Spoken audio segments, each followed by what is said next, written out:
Hi, this is Brindam. Welcome to my channel.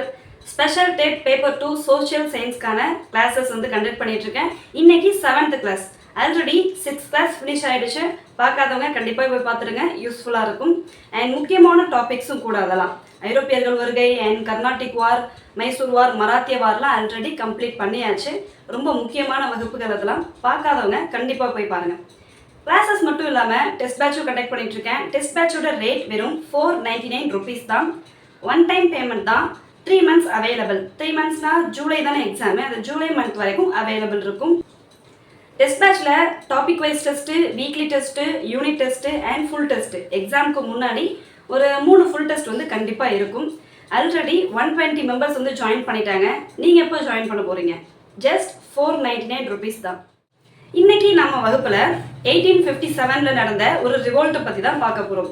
First India independence வார் அப்படின்னு சொல்லுவாங்க. அதாவது முதல் இந்திய சுதந்திர போர் அப்படின்னு தமிழ்ல சொல்லுவாங்க. வகுப்பை முழுமையா பாருங்க. என்ன டவுட்னாலும் கமெண்ட்ல வந்து கேளுங்க. நான் உங்களோட டவுட்டை, உங்களோட சந்தேகங்களை தீர்த்து வைக்கிறேன். இப்போ ஒரு புரட்சி வந்து ஒரு நாள்ல திடீர்னு வெடிச்சிருமா? சும்மா அந்த தீப்பெட்டி வச்சு பற்ற வைக்கிற மாதிரி அப்படியே பற்ற வச்சா திடீர்னு குப்புன்னு அவ்வளோ பெரிய புரட்சி, பல இடங்களில் பல தலைவர்கள் வந்து பார்ட்டிசிபேட் பண்ணியிருப்பாங்க.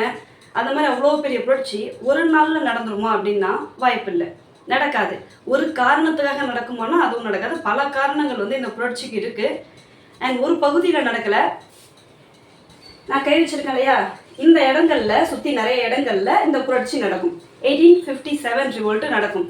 எங்கெங்கெல்லாம் நடந்துச்சு, அதுக்கு தலைமை வந்து யார் தாங்கினாங்க, ஆங்கிலேயர்கள் சைடு யார் தலைமை தாங்கி அந்த புரட்சியை ஒடுக்குனாங்க அப்படின்றத வகுப்புல பார்க்கலாம்.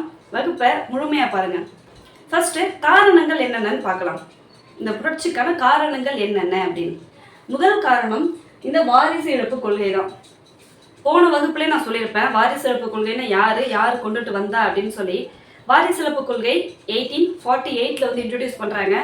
யாருன்றதை கமெண்ட்டில் சொல்லுங்கள். பிகாஸ் நான் போன வகுப்பில் நடத்திட்டேன். அதனால் நீங்கள் வந்து இதை கமெண்ட்டில் சொல்லுங்கள். உங்களுக்கு எந்த அளவுக்கு ஞாபகம் இருக்குன்னு பார்க்கலாம். வாரிசு இழப்பு கொள்கையை அறிமுகப்படுத்தியது யார்? இதுதான் முதல் கேள்வி உங்களுக்கு இந்த வகுப்பில். ஓகே, இப்போ வாரிசு இழப்பு கொள்கை அப்படின்னா இந்திய அரசர் ஒருத்தர் இருக்காரு. இந்திய அரசருக்கு வாரிசு இல்லை, ஓன் சைல்டு இல்லை. அவரோட ஆட்சி பகுதியை அவருக்கு அப்புறமா வந்து யாராச்சும் ரூல் பண்ணணும்ல, அவருக்கு அப்புறமா ரூல் பண்ணுறதுக்கு ஒரு வாரிசு வேணும். ஸோ அவர் என்ன நினைக்கிறாரு, தத்தெடுத்துக்கலாம் அப்படின்னு அடாப்ட் பண்ணுறாரு. அப்படின்னா அடாப்ட் பண்ண சைல்டுக்கு அந்த ஆட்சி பகுதி போகாது. அந்த ரூலரோட அந்த அரசரோட சொத்து மட்டும்தான் அடாப்டட் சைல்டுக்கு போகும். அந்த ஆட்சி பகுதி பிரிட்டிஷ்க்கு போயிடும். இது என்னது, இது எனக்கு ஒன்றுமே புரியலையே அப்படின்னு சொல்லுவாங்க வடிவேல். அது மாதிரி இருக்கு. என்னங்க அது ஒன்றுமே புரியலையே, நான் குழந்தைய தத்தெடுக்கிறேன், எனக்காக நான் ஒரு குழந்தைய தத்தெடுக்கிறேன்னா என்னோட சொத்தும் அதுக்கு தான். இப்போ நம்ம வீடு வச்சுருந்தோம்னா அந்த வீடும் அதுக்கு தான், அப்படி தானே இருக்கணும். ஆனால் அதெல்லாம் கிடையாது. அவங்க வந்து ஒத்துக்க மாட்டாங்க ஆங்கிலேயர்களோட கொள்கை என்ன அப்படின்னா, வாரிசிறப்பு கொள்கையோட ரூல்ஸ் என்னன்னா, ஆட்சி பகுதி ஆங்கிலேயர்களுக்கு போயிடும். அந்த இது மட்டும்தான், சொத்துக்கள் மட்டும்தான் வந்து யாருக்கு போகும்னா அடாப்டட் சைல்டுக்கு போகும். சரி, ஏன் இதெல்லாம் ஃபாலோ பண்ணுறாங்க, என்ன காரணத்துக்காக இதெல்லாம் ஃபாலோ பண்ணுறாங்க அப்படின்னா, ஆங்கிலேயர்கள் தங்களோட பகுதியை விரிவாக்கம் பண்ணணும், இன்னும் நிறைய பகுதியை விரிவாக்கம் பண்ணணும், தன்னோட கண்ட்ரோல் கூட நிறைய பகுதிகளை கொண்டுட்டு வரணும் அப்படின்ற காரணத்துக்காக ஆங்கிலேயர்கள் ஃபாலோ பண்ணக்கூடிய ஒரு கொள்கை தான் இந்த வாரிசு இழப்பு கொள்கை. கொஞ்சம் கேவலமான கொள்கையாக இருக்குல்ல? ஆமாம், அதுதான் அவங்க வந்து ஃபாலோ பண்ணிட்டு இருந்தாங்க. அடுத்த காரணம் என்னன்னு பார்த்தீங்கன்னா, இன்னொரு விஷயம், நானா சாஹிப். உங்களுக்கு second question. Already first question கேட்டாச்சு, இப்போ வந்து செகண்ட் கொஷின். ஒரு போருக்கு அப்புறமா பேஷ்வா பதவியவே நீக்கம் பண்ணிடுவாங்க. ஸோ அந்த போருக்கு முன்னாடி இருந்தவர் தான் கடைசி பேஷ்வா. அது யார்? கடைசி பேஷ்வா யாரு? அந்த கடைசி பேஷ்வாவோட பையன் தான், சன்னு தான் யாருன்னா இந்த நானா சாஹிப். இந்த நானா சாஹிப்க்கு என்ன கிடைக்கும்னா, ஓய்வூதியம் கிடைக்காது. ஆங்கிலேயர்கள்கிட்டேருந்து ஓய்வூதியம் கிடைக்காது. இவரோட அப்பாவுக்கு ஓய்வூதியம் வாங்கிட்டு இருந்திருப்பாரு. இவரோட அப்பா தான் நீங்கள் யாருன்னு கமெண்ட்ல வந்து சொல்ல போறீங்க. தெரிஞ்சுக்கிட்டு தான் ஆகணும். அந்த ஆளோட அப்பாவை நான் ஏங்க தெரிஞ்சுக்கணும்னா, குவாலிஃபைடு மார்க் வாங்கணும்னா வேற ஆப்ஷன் கிடையாது, தெரிஞ்சுக்கிட்டு தான் ஆகணும்.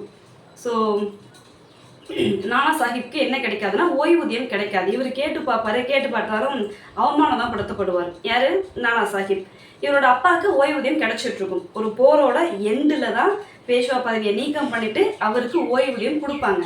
அந்த பேஷ்வா யாருன்னு சொல்லி கமெண்ட்ல வந்து சொல்லுங்க, கடைசி பேஷ்வா யாருன்னு. அடுத்த முக்கியமான காரணம் 1857 ரிவோல்ட்டுக்கான அடுத்த காரணம் என்னன்னா வரி, அதிகப்படியான வரி. பொருளாதார சுரண்டல், விவசாயிகள் மேலே வந்து விவசாயிகள் மீதான ஒரு பொருளாதார சுரண்டல், எக்ஸஸாக வந்து டேக்ஸை கலெக்ட் பண்ணிட்டு இருந்தாங்க. இப்போது விளைச்சலோட அடிப்படையில் டேக்ஸ் கலெக்ட் பண்ணால் ஒரு நியாயம். அங்கே விளைச்சலே இல்லைங்க, பஞ்சம், அதெல்லாம் முடியாது, காசு வேணும். பஞ்சங்க எதுவுமே இல்லை, வெறும் லேண்டு தான் இருக்குது, டேக்ஸ் கட்டி தான் ஆகணும். என்னவா இருந்தாலும் டேக்ஸ் கட்டணும். ஏதோ வாடகை கொடுக்குற மாதிரி அவங்க வந்து இது பண்ணிட்டு இருந்தாங்க. அதுவே இதுக்கு முன்னாடிலாம் எப்படி ஃபாலோ பண்ணிட்டு இருந்தாங்கன்னா, இந்திய ரூலர்கள், இந்திய ஆட்சியாளர்கள்லாம் எப்படி ஃபாலோ பண்ணிட்டு இருந்தாங்கன்னா, விளைச்சலுக்கு ஏற்ற மாதிரி வரி வாங்கிட்டு இருந்தாங்க. ஆனால் இவங்க எப்படி ஃபாலோ பண்ணுறாங்க, ஏதோ வாடகைக்கு விட்டா மாதிரி, விளைச்சல் இருக்கோ இல்லையோ, பஞ்சமோ பசியோ, உனக்கு சோறு இல்லைனாலும் பரவாயில்ல, எனக்கு டேக்ஸ் வந்து ஆகணும் அப்படின்ற மாதிரியான ஒரு பொருளாதார சுரண்டல் விவசாயிகள் மீது நடந்துச்சு. இன்னொரு முக்கியமான ஒரு கமிஷன் ஒன்று அமைக்கிறாங்க, இனாம் கமிஷன் அப்படின்னு சொல்லி ஒரு கமிஷன். 1852 ஒரு இனாம் கமிஷன் அமைக்கிறாங்க. அதாவது லைசன்ஸ் மாதிரி உரிமம் வாங்கி வச்சுக்கணுமா. நம்ம இப்போ லேண்ட் வச்சுருக்கோம்ல, அதுக்கு உரிமம் வாங்கி வச்சுக்கணும். உரிமம் இல்லை, அந்த லைசன்ஸ் வந்து இல்லைன்னா பிடிக்கிட்டு போயிடுவாங்க. இப்போ போலீஸ்லாம் வந்து பைக்கை சீஸ் பண்ணிட்டு போயிடுற மாதிரி இவங்க அந்த லேண்டை வந்து சீஸ் பண்ணிடுறாங்க. இதுவும் வந்து ஒரு ஏற்றுக்கொள்ள முடியல, விவசாயிகளால் சுத்தமாக ஏற்றுக்கொள்ள முடியல. சரி, இப்போ இனாம் கமிஷன் அமைக்கிறாங்க, 1852 வருது. எவ்வளோ தோட்டங்களை வந்து ஆங்கிலேயர்கள் கையகப்படுத்தினாங்கன்னா 21,000க்கும் மேலே பல தோட்டங்கள், எக்கச்சக்கமான தோட்டங்கள், நிலங்களை ஏக்கர் கணக்கில் என்ன பண்ணாங்கன்னா அவங்க கையகப்படுத்துகிறாங்க ஆங்கிலேயர்கள். இது எதையுமே விவசாயிகளால் ஏற்றுக்க முடியல. விவசாயிகளாலையும் சரி, ஆட்சியாளர்களாலையும் சரி ஏற்றுக்க முடியல. இது ஒரு காரணம். காரணங்கள் நிறைய இருக்குது, பார்த்துட்டே வாங்க, ஒழுங்காக தெளிவாக கவனிங்க.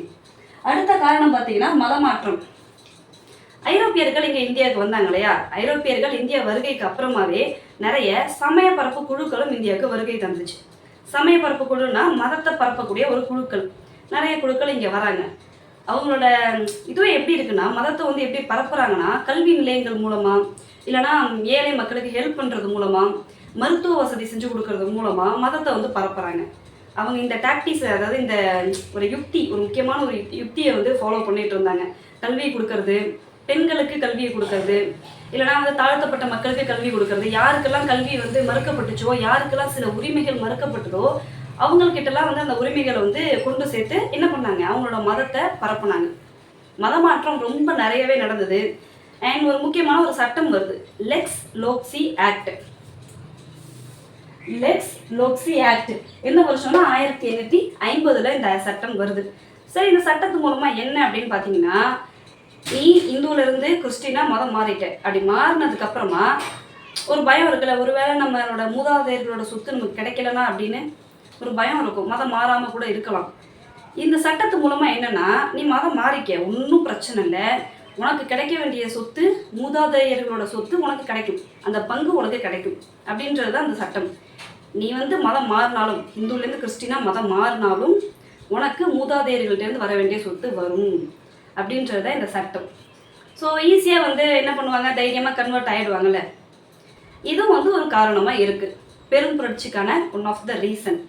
அடுத்த காரணம் கலாச்சார காரணம். இந்த காரணத்தை வந்து அக்செப்ட் பண்ணிக்கவே சுத்தமாக முடியாது. பிகாஸ் இங்கே இருந்த கலாச்சாரம், இந்தியர்களோட கலாச்சாரம் ரொம்ப முக்கியமான நல்ல கலாச்சாரமாக நிறைய விஷயங்கள் இருக்குது. ஆனால் சில மோசமான விஷயங்களும் ஃபாலோ பண்ணிட்டு இருந்தாங்க.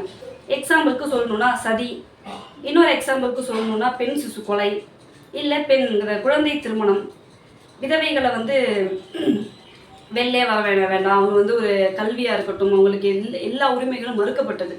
ஸோ இதெல்லாம் வந்து நம்ம நல்ல விஷயமா எடுத்துக்க முடியாது. இந்தியர்கள் ஃபாலோ பண்ணாலும், நம்மளோட தாய்நாடே ஃபாலோ பண்ணாலும் அதை நல்ல விஷயங்கள்ல எடுத்துக்க முடியாது. ஸோ இதுக்கெல்லாம் அகெயின்ஸ்டாக சட்டங்கள் கொண்டுட்டு வராங்க. இப்போ உங்களுக்கு மூன்றாவது கேள்வி, சதிக்கு அகெயின்ஸ்டாக ஒரு 2 பேர் வந்து முக்கியமான ஆட்கள் சட்டம் வரதுக்கு, சதிக்கு அகெயின்ஸ்டாக சட்டம் கொண்டுட்டு வரதுக்கு 2 பேர் முக்கியமாக வந்து போராட்டம் பண்ணாங்க.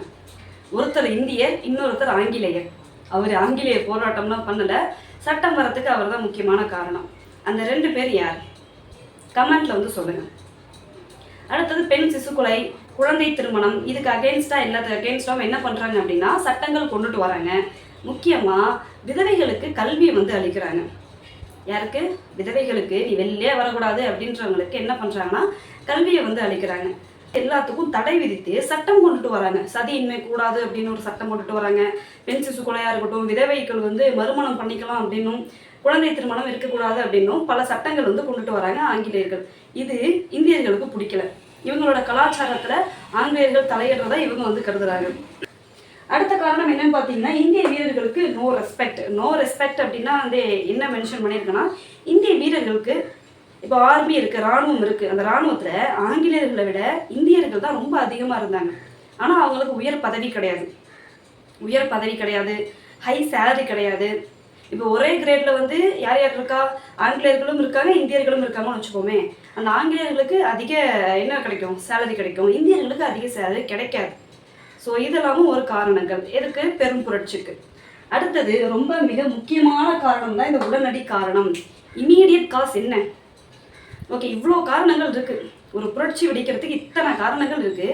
உடனடி காரணம் என்ன? திடீர்னு ஒரு ஸ்பார்க் வரத்துக்கான, ஒரு புரட்சி ஏற்படுறதுக்கான உடனடி காரணம் என்னன்னு பார்த்தீங்கன்னா, ஒரு கேட்ரிட்ஜ், அதாவது ஒரு துப்பாக்கி, என்ஃபீல்டு ரக துப்பாக்கியை வந்து இன்ட்ரடியூஸ் பண்ணுறாங்க ஆங்கிலேயர்கள். இந்த இது ரொம்ப இம்பார்ட்டன்ட், அந்த டேர்ம் ரொம்ப இம்பார்ட்டன்ட், மெமரி பண்ணிக்கோங்க. என்ஃபீல்டு ரக துப்பாக்கி. அந்த என்ஃபீல்டு ரக துப்பாக்கியில் என்ன விஷயம் அப்படின்னு பார்த்தீங்கன்னா, அதில் அந்த தோட்டாக்கள்லாம் யூஸ் பண்ணுவாங்கள்ல, துப்பாக்கினாலே தோட்டா இருக்கும். அதில் வந்து ஒரு கொழுப்பு தடவப்பட்ட, என்ன கொழுப்புனா மாடு, பன்றி, இந்த ரெண்டோட கொழுப்பு தடவப்பட்ட உரையால் அந்த தோட்டா கவர் ஆகிருக்கும். அதை வந்து பிச்சு எடுத்துட்டு அதுக்கப்புறம் தான் தோட்டா வந்து நம்ம போட்டு சுட முடியும். இப்படி இருக்கும்போது ரெண்டு மதத்தை சேர்ந்தவங்களும், இந்துக்களும் முஸ்லீம்களும் அதுக்கு பெருசாக எதிர்ப்பு தெரிவிக்கிறாங்க, ஒரு பெரிய எதிர்ப்பு தெரிவிக்கிறாங்க. ஏன்? மாடை வந்து சாமியாக கும்பிடுறவங்க, பசுவை வந்து சாமியாக கும்பிடுறவங்க யார்? இந்துக்கள். முஸ்லீம்களுக்கு பன்றி வந்து ஆகாது, அவங்க அது வந்து ஒரு வெறுக்கத்தக்க, முஸ்லீம்களுக்கு பன்றி வந்து ஆகாது, அவங்களோட மதத்துப்படியே பன்றி வந்து ஆகாது. இப்படி ரெண்டு மதத்து மேலேயும் வந்து கை வைக்கிறாங்க. இந்துக்களும் முஸ்லீம்களும் ரொம்ப பெரிய எதிர்ப்பை தெரிவிக்கிறாங்க. இதை நாங்கள் செய்யவே மாட்டோம், இது எங்களோட மதத்துக்கு எதிரான ஒரு விஷயம், நாங்கள் இதை செய்யவே மாட்டோம் அப்படின்னு சொல்லி எதிர்ப்பை தெரிவிக்கிறாங்க. உடனடி காரணம் பார்த்தாச்சு. அடுத்தது புரட்சி எப்படி தொடங்குதுன்றதை பார்க்கலாம். இந்த கேட்ரிட்ஜ் வந்து இன்ட்ரடியூஸ் பண்ணாங்க இல்லையா, கொழுப்பு தடவப்பட்ட தோட்டாக்கள், அதை வந்து இன்ட்ரடியூஸ் பண்ணாங்கல்ல, அதை எதிர்த்து ஒருத்தர் வந்து கேள்வி கேட்குறாரு. அதை எதிர்த்து அவரோட உயர் அதிகாரியை சுட்டு கொண்டுடுறாரு. யார் அப்படின்னு பார்த்தீங்கன்னா, மங்கள் பாண்டே. 1857 மார்ச் 29 இதை வந்து பண்ணுறாரு. என்ன பண்ணுறாருன்னா, மங்கள் பாண்டே அப்படின்றவர் அவரோட உயர் அதிகாரியவே சுட்டு கொண்டுடுறாரு.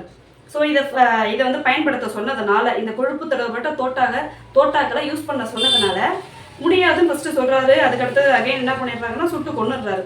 இவருக்கு வந்து லேட்டர் தூக்கு தண்டனை கிடைக்கும், மங்கள் பாண்டேக்கு தூக்கு தண்டனை வந்து கிடைக்கும். ஸோ இப்படி தான் ஒரு புரட்சி வந்து, இப்படி தான் புரட்சி தொடங்குது. அடுத்தது புரட்சி எங்கெங்கெல்லாம் பரவுதுன்றதை பார்க்கலாம். முதல்ல எங்கே தொடங்குது, இந்த இன்சிடென்ட் நடந்த இடம் எதுன்னா, 1857 மார்ச் 29 பாரக்பூரில் நடக்குது. மங்கள் பாண்டே அந்த சுட்டு கொன்னது இந்த பிளேஸ் பாரக்பூர். பிளேஸ் ரொம்ப முக்கியம், ஓகேவா? கொஷின்ஸில் மேட்ச் ஷீட்டில் அதிகமாக வந்து கொடுத்து கேட்பாங்க. இந்த இடங்கள்ல தான் என்ன நடக்குதுன்னா, புரட்சி கொஞ்சம் கொஞ்சமாக எல்லா இடங்களுக்கும் பரவுது. அதுக்கு ஆரம்பித்து வச்சது யார்? விதை நான் போட்டது அப்படிம்பாங்க இல்லை, அது மாதிரி ஆரம்பித்து வச்சது, அந்த ஃபஸ்ட்டு ஸ்டெப்பை எடுத்து வச்சது மங்கள் பாண்டே. அடுத்தது 1857 மே 10 மீரட்டில் என்ன நடக்குதுன்னா, 3ஆம் குதிரைப்படை வீரர்கள், அந்த சிப்பாய்கள், சிறைச்சாலையில் சிப்பாய்களோட அடைச்சி வச்சிருக்கிறவங்களாம் ரிலீஸ் பண்ணி விட்டுட்டு புரட்சியில் வந்து இறங்குறாங்க. அவங்களோட இன்னும் 2 படைப்பிரிவு, அதாவது காலாட்படை வீரர்களும் வந்து இணையிறாங்க. யாருன்னா, 11வது காலாட்படை வீரர்கள் மற்றும் 20வது காலாட்படை வீரர்கள், சிப்பாய்கள், அவங்களும் வந்து இணையிறாங்க. இவங்க எல்லாரும் சேர்ந்து டெல்லியை நோக்கி போகிறாங்க.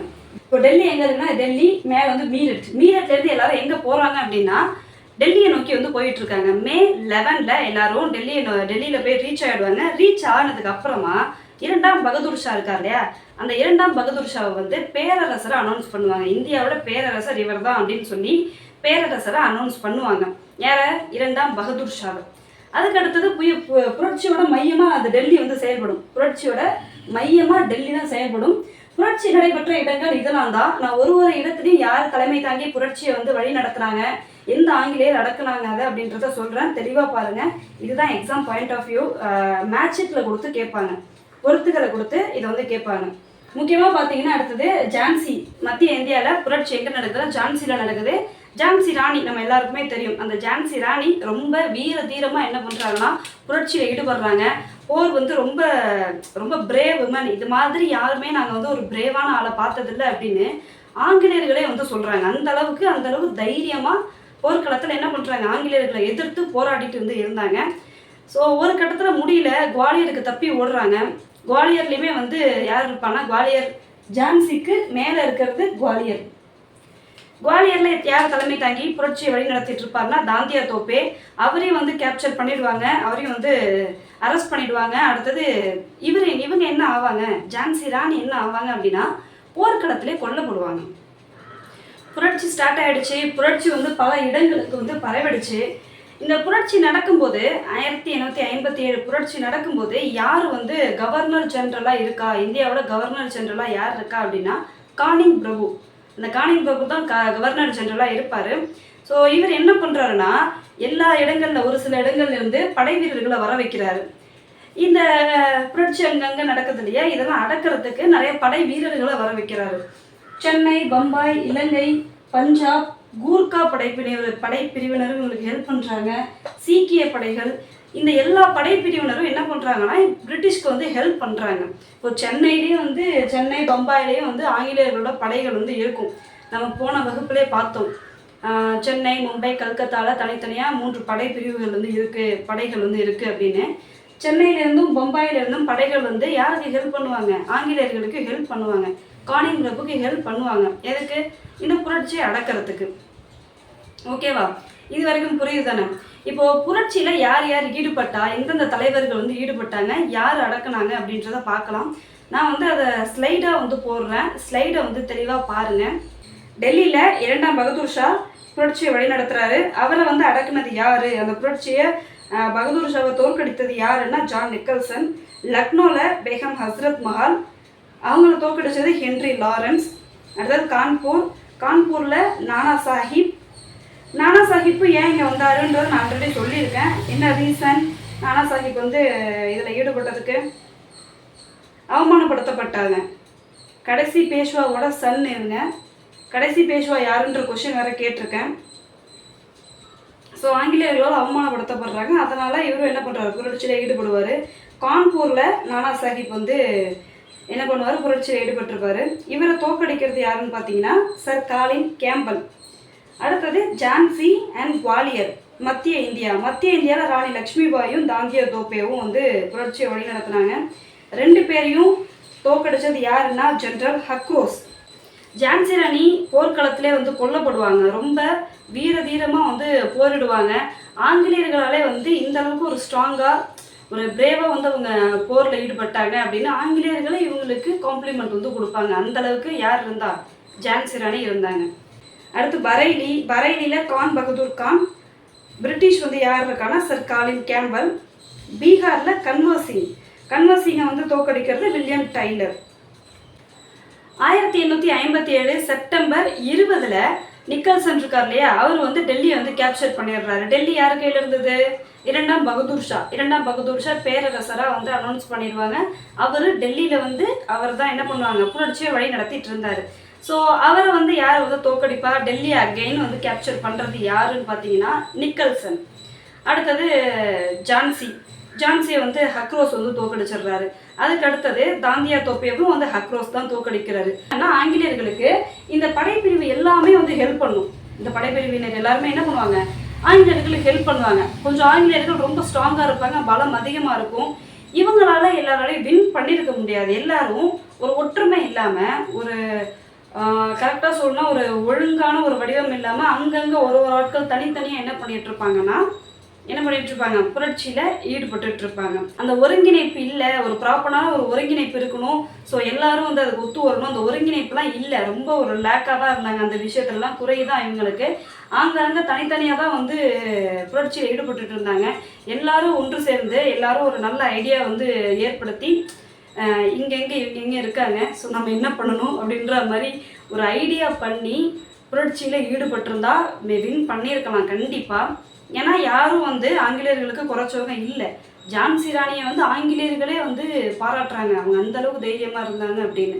ஸோ இவங்க இந்தியர்கள் யாரும் குறைச்சவங்களாம் இல்லை. ஒரு சின்னதாக ஒரு விஷயம்தான் லேக்கு, ஒரு ஒருங்கிணைப்பு இல்லை அப்படின்றது மட்டும்தான் ஒரு குறையாக இருக்குது. அதுவும் இருந்ததுன்னா மேபி இவங்க வின் பண்ணியிருக்கலாம். இன்னொரு விஷயம், இந்த புரட்சி தோல்வி அடைகிறதுக்கு இந்த பகுதி மட்டும்தான் புரட்சியில் ஈடுபட்டது. இங்கே இந்த சைடு யாரும் புரட்சியிலே ஈடுபடலை. சதர்ன் இந்தியாவிலாம் புரட்சி, புரட்சியா அப்படி அங்கே நடக்குதா அப்படின்ற மாதிரி தான் எல்லாரும் இங்கே இருந்தாங்க. சதர்ன் இந்தியாவுக்கெல்லாம் தெரியாது அங்கே புரட்சி நடக்குதுன்றதே மேபி எல்லாருக்கும் லேட்டாக தான் தெரியும். இப்போ இருக்கிற மாதிரி மொபைல் ஃபோனுங்களில் ஃபோன் பண்ணி இங்கே வந்து இந்த புரட்சி நடக்குது வாடா கிளம்பி ப்ரொட்டஸ்ட்டுக்கு வாடா அப்படின்லாம் கூப்பிட முடியாதுல்ல. ஸோ இங்கே சதர்ன் இந்தியா அண்ட் இந்த பஞ்சாப் சைடு இவங்கெல்லாம் என்ன பண்ணலன்னா புரட்சியில் ஈடுபடலை. முக்கியமாக இந்த பக்கமும் ராஜபுத்தனம்னு சொல்லுவாங்க இந்த பகுதியை, அவங்களும் என்ன பண்ணல, புரட்சியில் ஈடுபடலை. ஸோ புரட்சி தோல்வியை தான் தழுவுது. ஒருங்கிணைப்பு இல்லை, சப்போர்ட் இல்லை, நிறைய பேரோட சப்போர்ட் தேவைப்படும், அது இல்லை. இன்னொன்று, இங்கே இருக்கக்கூடிய இந்தியர்கள், படித்த இந்தியர்கள் யாருக்கு சப்போர்ட் பண்ணுறாங்கன்னா பிரிட்டிஷ்க்கு சப்போர்ட் பண்ணுறாங்க. பிரிட்டிஷ் வந்து தெளிவாக தான் இருக்காங்க, நமக்கு நல்லது தான் செய்கிறாங்க அப்படின்ற மாதிரி பிரிட்டிஷ்க்கு சப்போர்ட் பண்ணுறாங்க. ஸோ இது எல்லாமே சேர்ந்து என்ன ஆகுதுன்னா தோல்வியை தான் வந்து தழுவுறோம். இதோட விளைவு என்ன? இப்போ கழகம் நடந்தது, கழகத்தோட விளைவு என்ன அப்படின்னு பார்த்தீங்கன்னா, கம்பெனி யார் ரூல் பண்ணிட்டு இருந்தது இல்லையா, இந்த இந்தியாவை யார் ரூல் பண்ணிட்டு இருந்தா? கம்பெனி தான் ரூல் பண்ணிட்டு இருந்தது. ஈஸ்ட் இந்தியா கம்பெனி, கிழக்கு இந்திய கம்பெனி. அந்த கம்பெனியோட நிர்வாகம் போதும்ப்பா, நீ வந்து ஆட்சி செஞ்சது போதும், இனிமேல் நானே நேரடியாக ஒரு கண்ட்ரோலில் எடுத்துக்கிறேன், நானே பார்த்துக்கிறேன், இவ்வளோ பெரிய புரட்சி உருவாகிற அளவுக்கு நீ என்ன பண்ணிட்டு இருந்த அப்படின்ற மாதிரி சொல்லி நானே இனிமேல் பார்த்துக்கிறேன் அப்படின்னு இங்கிலாந்து கிங்கு, அப்போ இருந்தது யாருன்னா விக்டோரியா மகாராணி, அவங்களோட கண்ட்ரோலுக்கு டைரெக்டாக போகுது. அதாவது கம்பெனி டு க்ரோன் அப்படின்னு சொல்லுவாங்க. கம்பெனி ஆட்சியிலிருந்து டைரெக்டாக யாரோட ஆட்சிக்கு போகுது? இங்கிலாந்து பார்லிமெண்ட்டோட ஆட்சிக்கு போயிடும். ஸோ இங்கிலாந்து அவங்க வந்து டைரெக்டாக இந்தியாவை வந்து ரூல் பண்ணிட்டு இருக்காங்க. இதுக்கப்புறமா இந்த புரட்சிக்கு அப்புறமா அவங்க தான் ரூல் பண்ண ஆரம்பித்தாங்க 1858.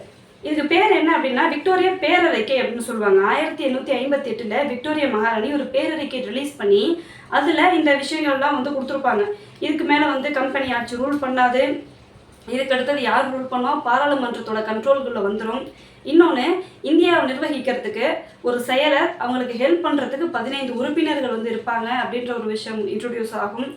நெக்ஸ்ட் வந்து முக்கியமான ஒரு விஷயம், கவர்னர் ஜெனரல் அப்படின்ற பதவி ஒழிக்கப்பட்டு வைஸ்ராய் அப்படின்ற பதவி வரும். இந்த கடைசி கவர்னர் ஜெனரல் யாரு, முதல் வைஸ்ராய் யாரு அப்படின்னா ரெண்டும் ஒரே ஆள் தான், கானிங் பிரபு. இந்த 1857 ரிவோல்ட் நடந்துட்டு இருக்கும்போது கவர்னர் ஜெனரலாக இருந்தது யாரு? கானிங் பிரபு. ஸோ அவர் என்ன பண்ணுவார்னா அவர் தான் கடைசி கவர்னர் ஜெனரல், முதல் வைஸ்ராயாவும் அவர் தான் ஆவார். ஸோ வைஸ்ராய் பதவி அப்படின்றது ஒரு அறிமுகமாகும், கவர்னர் ஜெனரல் பதவி ஒழிக்கப்பட்டுரும். இந்த 1857 ரிவோல்ட், இந்த பெரும் புரட்சியை, இது வந்து ஒரு சுதந்திர போர், முதல் இந்திய சுதந்திர போர் அப்படின்னு சொல்றது யாருன்னா சவர்கர். அவரோட புத்தகம் முதல் இந்திய சுதந்திர போர் அப்படின்னு அவர் எழுதிய புத்தகத்தில் இந்த பெரும் புரட்சி ஒரு சுதந்திர போர் அப்படின்னு சொல்லி குறிப்பிட்டிருப்பாரு. 8th ஸ்டாண்டர்டில் இந்த பாயிண்ட்ஸ்லாம் தான் இருக்குது. நான் முக்கியமாக எதை ஃபோக்கஸ் பண்ணேன்னா 8th ஸ்டாண்டர்ட் புக்கை மட்டும்தான் ஃபோக்கஸ் பண்ணேன். நம்ம அப்புறமா அதுக்கு அடுத்தடுத்த ஸ்டாண்டர்டுக்கு வந்து போய்க்கலாம். பிகாஸ் 6th to 8th வரைக்கும் தான் மோஸ்ட்லி வந்து கவர் பண்ணுவாங்க. நமக்கு குவாலிஃபைடு மார்க் வேணும் அப்படின்றதுக்காக இதை ஃபஸ்ட்டு ஃபினிஷ் பண்ணுவோம். ஃபஸ்ட்டு நம்மளோட ஃபஸ்ட் ப்ரிஃபரன்ஸ் ப்ரையாரிட்டி இதில் தான் இருக்கும். இதை ஃபினிஷ் பண்ண அப்புறமா நம்ம அடுத்தடுத்ததுக்கு பார்க்கலாம். இப்போ கேள்விகள் எந்த மாதிரி இருக்கும் அப்படின்னா, நம்ம 1857 ரிவோல்ட் தொடங்கினது தெரியும். எப்போ? மே 10. இப்போ பாரக்பூரில் ஒரு இன்சிடென்ட் நடந்துச்சு. அது எப்போ? மார்ச் 29, 1857. டெல்லியை போய் ரீச் ஆகுறது மே 11. இப்போது எந்தெந்த பிளேஸில் யார் யார் இருந்தாங்கன்றது பொறுத்துக்களை கொடுப்பாங்க, அது ஞாபகம் வச்சுக்கணும். டெல்லியில் வந்து நிக்கல்சன், 2ஆம் பகதூர் ஷா, அது மாதிரி சொல்கிறேன். ஸோ அதெல்லாம் ஞாபகம் வச்சுக்கணும். இதுதான் எக்ஸாம் பாயிண்ட் ஆஃப் வியூ. அதோட விளைவு என்னன்றது ஞாபகம் வச்சுக்கணும். கழகத்தோட விளைவு என்ன? விளைவு கவர்னர் ஜெனரல் டு வைஸ்ராய் பதவி வருது. முக்கியமான விளைவு கம்பெனி ஆட்சியிலேருந்து குரோனோட ஆட்சி. அது குரோன்னா யாரை சொல்கிறோன்னா இங்கிலாந்தில் மன்னர் ஆட்சி தானே, அதனால குரோன் அப்படின்னு இங்கிலீஷில் சொல்கிறேன்.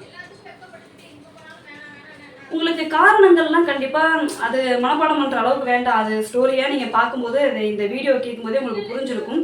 காரணங்கள் மேபி கூற்று காரணங்கள் அந்த கொஷின் வந்து கேட்கறதுக்கு வாய்ப்பு இருக்குது. அது நம்மளால் ஈஸியாக அண்டர்ஸ்டாண்ட் பண்ணிக்க முடியும். ஸோ இந்த வருடங்கள் தான் நமக்கு மறந்து போகும். இந்த வருடங்களை நல்லா மெமரி பண்ணிக்கோங்க. எங்கே யார் இருந்தாங்கன்றத கண்டிப்பாக அந்த பிளேஸு, இந்திய தலைவர்கள், ஆங்கிலேய தலைவர்கள், படை தளபதிகள், அது 3 ஞாபகம் வச்சுக்கணும். இதுலேருந்து தான் கேள்வி வரும் அதிகமாக. கிளாஸ் இதோட ஓவர். எந்த டவுட் அப்படின்னாலும் கமெண்ட்டில் வந்து கேளுங்க, கண்டிப்பாக கிளாரிஃபை பண்ணுறேன். இந்த வகுப்பு இப்போ அட்டன் பண்ணியிருப்பீங்க. இதுக்கு இப்போ டெஸ்ட்டு எழுதணும். வகுப்பு அட்டன் பண்ணியாச்சு, ஹிண்ட்ஸ்லாம் எழுதிட்டீங்க. அது மட்டும் போதுமா? படித்தா மட்டும் போதுமா? முடியாது இல்லையா? குவாலிஃபைடு மார்க் எடுக்க முடியாது இல்லையா? டெஸ்ட் ப்ராக்டிஸ் இருந்தால் தான் குவாலிஃபைடு மார்க் எடுக்க முடியும். ஸோ அந்த டெஸ்ட் ப்ராக்டிஸ்க்கு என்ன பண்ணணும், டெஸ்ட் பேட்சில் ஜாயின் பண்ணணும். எங்கெங்க டெஸ்ட் பேட்சில் வெளில ரொம்ப அதிகமாக இருக்குது. ஆமாம், கிட்டத்தட்ட 3000 வரைக்குமே டெஸ்ட் பேட்ச் வெளில இருக்குது. 3500 வரைக்கும் டெஸ்ட் பேட்ச் கண்டக்ட் பண்ணிட்டு இருக்காங்க வெளில. பட் நான் 499 ருபீஸ்க்கு மட்டும்தான் டெஸ்ட் பேட்ச் கண்டக்ட் பண்ணிட்டு இருக்கேன். ஜூலை மந்த் வரைக்கும் அவைலபிள் இருக்கும். ஒன் டைம் பேமெண்ட் தான். டெஸ்ட் பேட்சில் ஜாயின் பண்ணணும்னு விருப்பப்படுறவங்க கமெண்ட்லேயும் டிஸ்கிரிப்ஷன்லையும் டெலிகிராம் குரூப்போட லிங்க் வந்து கொடுத்துருப்பேன். டெலிகிராம் குரூப்பில் ஜாயின் பண்ணுங்கள். குரூப் டிஸ்கிரிப்ஷனில் என்னோட ஜிபே நம்பர் இருக்கும். அந்த ஜிபே நம்பருக்கு 499 ருபீஸ் பே பண்ணிவிட்டு அந்த பேமெண்ட் ஸ்க்ரீன்ஷாட் இருக்குல்லையே அதை எனக்கு தனியாக சென்ட் பண்ணுங்கள். நான் உங்களை டெஸ்ட் பேட்ச் குரூப்பில் ஆட் பண்ணிவிடுவேன். Thank you so much.